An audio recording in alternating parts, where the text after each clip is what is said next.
Oi, tudo bem? Olha só, agora eu vou dar a dica número 5. Mas se você se preocupa com spoiler, se você ainda não leu o livro, é melhor você parar aqui, tá? Então vou dar um tempinho para você parar, tá? Tudo bem.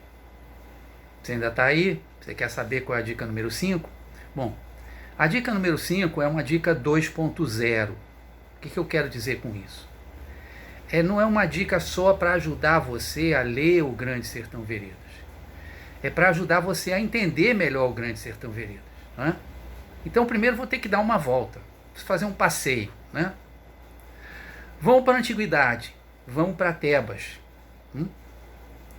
Uma cidade assolada por uma esfinge que, vira e mexe, devorava a juventude tebana.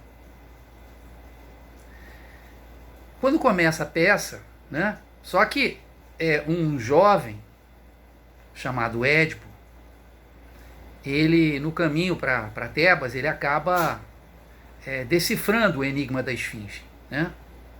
E a resposta para o enigma da esfinge era o homem, né?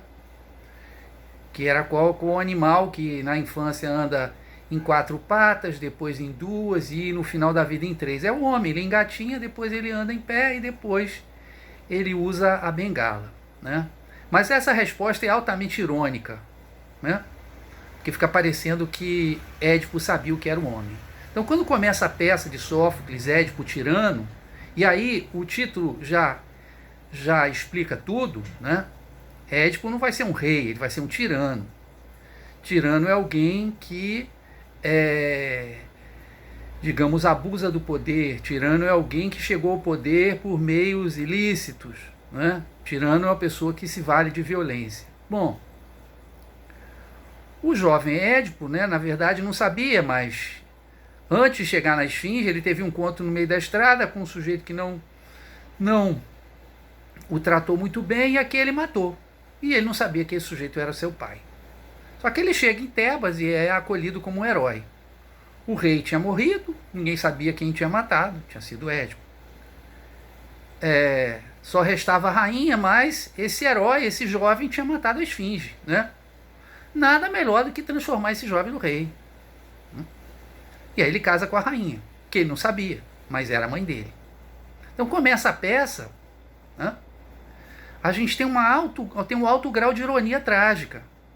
Que o Édipo é considerado um herói que matou a esfinge.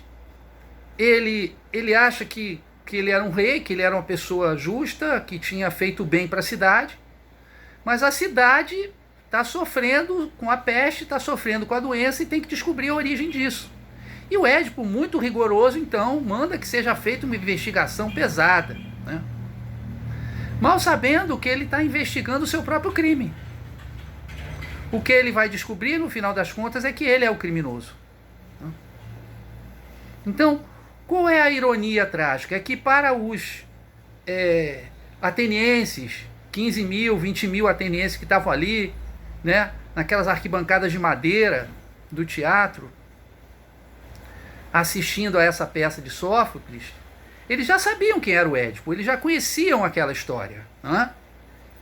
E quando ele acha que ele é um homem feliz e um homem poderoso, eles botam a mão na cabeça e falam, meu Deus do céu, ele não tem a menor ideia. No Grande Sertão tem muito de ironia trágica. O Riobaldo, em certa altura, fala o seguinte, a gente vive a vida andando de costas. Né? A gente está olhando porque se passou, mas o que vem à frente a gente não sabe o que é. Né? Então o texto, né, na verdade a narrativa do Riobaldo é uma narrativa prenhe de ironia trágica. Porque ele, mais velho, fazendeiro, contando acerca das suas aventuras, né, ele não tem como não perceber a ironia de que no momento em que ele se sentia mais poderoso, né, em que ele se torna chefe, é o momento em que ele está cavando a sua tragédia pessoal, que é a perda do seu amor de ouro, que é a perda irreparável do amor de Diadorim. Então, o livro todo, na verdade, ele é para ser lido pelo menos 2 vezes. Essa é a dica. Dica 5. Leia 2 vezes. Porque só lendo 2 vezes é que a gente vai entender o verdadeiro valor de algumas afirmativas, tá? Eu vou exemplificar no primeiro parágrafo. Por exemplo, no primeiro parágrafo, né, em que ele diz que os tiros que o doutor ouviu não foram de briga de homem, né, mas foi por causa de um bezerro branco, erroso, olhos de nem ser e com máscara de cachorro. Me disseram, não quis avistar. Bom, se ele não quis avistar porque ele estava com medo, né? Mas ele diz que o pessoal matou, achando que esse bezerro era, se tinha cara de gente, cara de cão, ele era o demo, né? Ele era uma encarnação do demônio. E ele diz, povo Praskov, povo ignorante, parece até dizendo pro doutor, né? Ah, o povo é ignorante, matar, de achar que esse bicho aí era o diabo, né? Como se ele não achasse isso, mas ele não quis lá ver, né? E ele diz que emprestou a arma dele, né? Que ele não tem abusões. E aí o doutor dá uma gargalhada, né? Com a palavra abusões, provavelmente, que é uma palavra que, né? E o Riobaldo repreende ele, fala, o senhor ri certas risadas, ou seja, o assunto aqui é sério. Então, aquilo que Riobaldo aparentemente está fazendo, quer dizer que ele não acredita no diabo, e que só o povo ignorante é que acredita. Quando a gente já lê o romance pela primeira vez, a gente sabe que não é verdade. Ele está querendo posar para o doutor como alguém que está acima daquela ignorância lá do sertão, né? Mas ele se preocupa mais com o diabo do que qualquer sertanejo. Porque no centro da vida dele tem a questão do pacto. Se ele fez ou não o pacto com o diabo, isso é uma outra questão a se discutir. Mas ele nunca se livrou dessa questão. Esse é um dos motivos pelos quais ele está conversando com o doutor. Ele está querendo contar, recontar e ressignificar toda a sua vida para chegar à conclusão. Se ele fez o pacto, se ele foi tomado pelo demo, se foi isso que levou à morte de Adorim, etc, etc. Então vocês veem que aqui num pequeno detalhe, uma coisa é ler pela primeira vez. E aí você está que nem o doutor, você não sabe de nada. Ele está narrando para nós, doutores.